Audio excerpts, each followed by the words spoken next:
Al-Baida should be taking more responsibility for local government and controlling their young people, though here they said they were more interested in the United Nations coming to save them. Gaddafi said he himself had become more of a symbolic leader of Libya. As the proverb says, you carry a leaking bag full of water, it will make your backside wet. And that is your responsibility. It's none of my concern anymore. This was an address different in tone and content to his speech of Tuesday night. Wishful thinkers might hope it sounded almost valedictory. Or perhaps in arguing that he isn't really leader and therefore isn't in charge, it was simply a denial of responsibility. Peace be on Al Zawiya and its people. Lawrence Lee, Al Jazeera. Well, we have managed to get one correspondent into Libya. She's in the east of the country for her own safety. We're not going to tell you where she is or what her name is, but we can ask her what is going on where you are.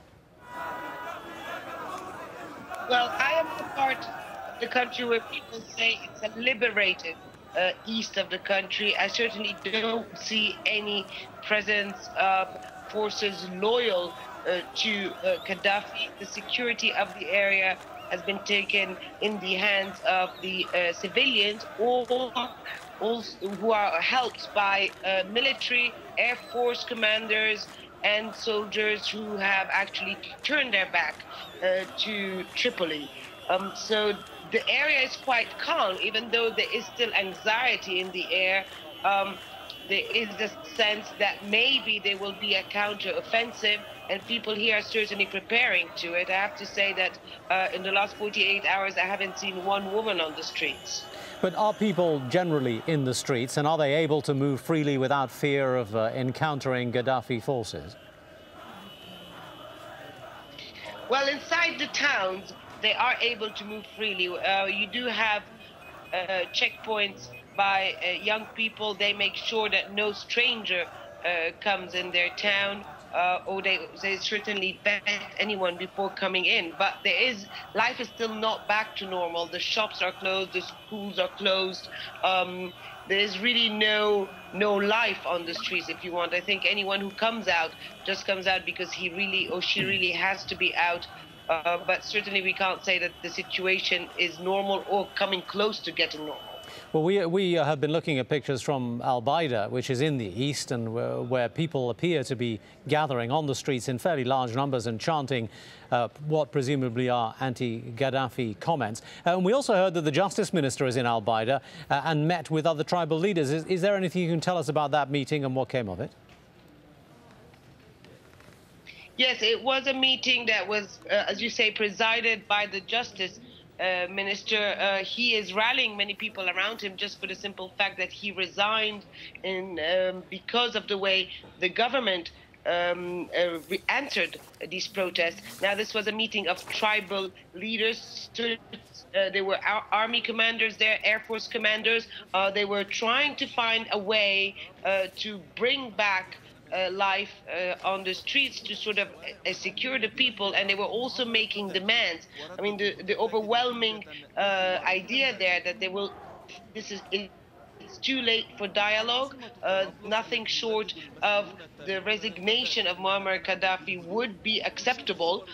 They say that it's been 40 years now, and this latest clampdown and the extent of the violence has gone too far, and now it's really time for a change. They're also trying to form some sort of local authority, if you want, or sort of a group of figureheads to be able to lead really the east of the country. All right, there we'll leave it. Thank you very much indeed. Our correspondent in the east of Libya.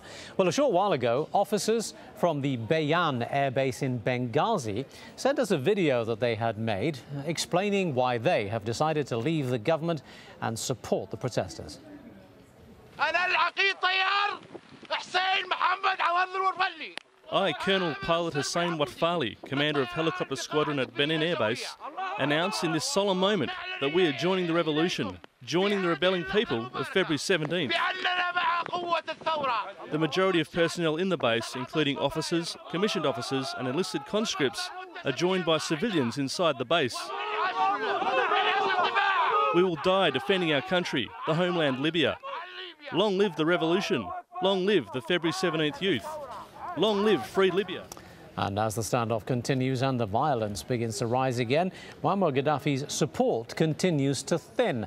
One of his cousins and closest aides, Ahmed Gaddaf al-Dam, is among the most recent to leave the side of Gaddafi. He's now flown to Cairo and is said to be on his way to Syria. Al-Dam has said that the regime's crackdown on protesters is what prompted him to leave.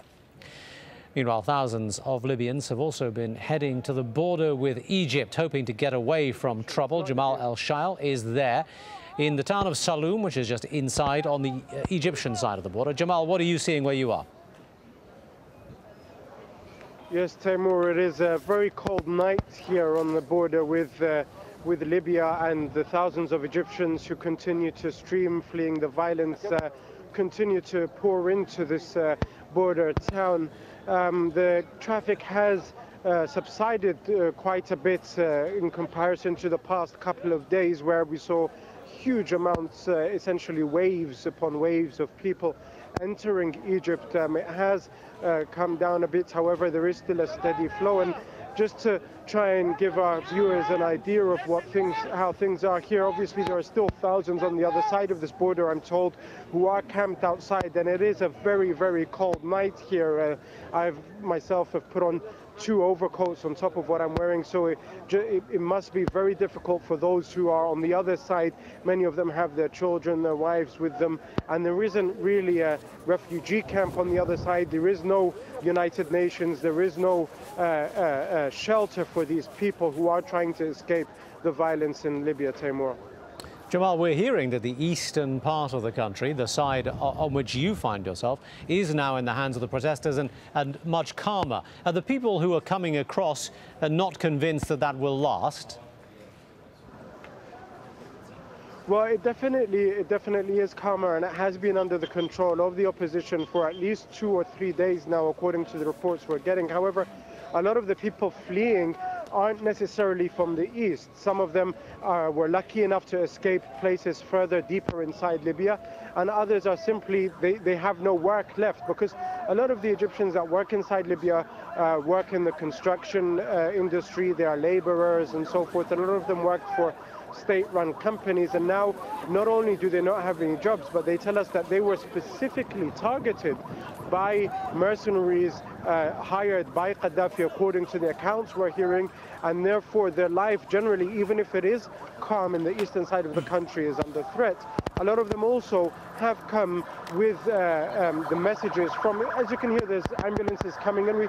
We always hear this every half an hour, and so the Egyptians have sent ambulances and medical aid here to try and help those injured, and every so often we do hear of injured people coming through, many of them Libyans, some of them Egyptians as well. And so it just gives you an idea of how difficult the situation is here now. However, it still remains quite chaotic here without any international presence to try and sort out some sort of orderly transition for these people from one side of the border to the other, Timur. Jamal.